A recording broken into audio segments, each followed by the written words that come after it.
చేస్తామన్న శంకర్ గారిని నేను హృదయపూర్వకంగా అభినందనలు తెలియజేస్తాను. మీ పిల్లలు బాగా చదువుకోవాలి, బాగా చదువుకొని ఉద్యోగాలు కావాలి, బాగా చదువుకోవడానికి మంచి పాఠశాలలు కావాలి, మంచి కళాశాలలు కావాలి. ఈరోజు మీరు చదువు చెప్తే మన కొడుకు బిడ్డలు చదువుకోవాలి. ఇదే నియోజకవర్గంలో మీ ఎమ్మెల్యే గారు డిమాండ్ చేసి కోరి 200 కోట్ల రూపాయలతో ఇంటిగ్రేటెడ్ రెసిడెన్షియల్ పాఠశాలలు తెచ్చుకున్నాడు. దీంట్లో మీ పిల్లలు బాగా చదువుకోవాలి. మీరు చూస్తూ ఉంటారు, హైదరాబాద్ వైపు పోతా ఉంటే కార్పొరేట్ పాఠశాలలు నిలబడతా ఉంటాయి.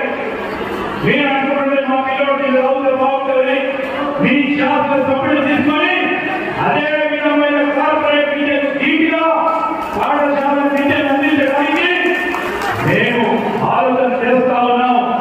ఈరోజు విద్యకు సంబంధించిన అంశం విషయంలో మీ పిల్లలు నాణ్యమైన విద్య, అంతర్జాతీయ స్థాయిలో ప్రమాణాలతో కూడుకున్న విద్యను అందించడానికి ప్రయత్నం చేస్తాం. ఒక ప్రధానమైన బాధ్యతలు ఉన్నారు. మా లెజిస్లేటివ్ సంబంధించిన ప్రధానమైన కమిటీకి నాకేమైనా పని కావాలంటే ఆయన దగ్గరికి పోవాలి. చైర్మన్గా ఉన్న వ్యక్తి ప్రతినిత్యం అన్నిత్యం ప్రజల్లో సేవ చేస్తూ మా శంకర్ గారు ఇప్పుడు ఒక ఈ రోడ్డు కావాలి, ఆ రోడ్డు కావాలి, ఈ స్కూల్ కావాలి, మా ప్రజలకు సంబంధించిన సంక్షేమమే నాకు ధ్యేయంగా ముందుకు నడుస్తా ఉన్న మా శంకర్ గారు నన్ను పెట్టినందుకు మీ అందరిలో భాగస్వామ్యం చేసినందుకు హృదయపూర్వకంగా అభినందనలు తెలియజేస్తాను.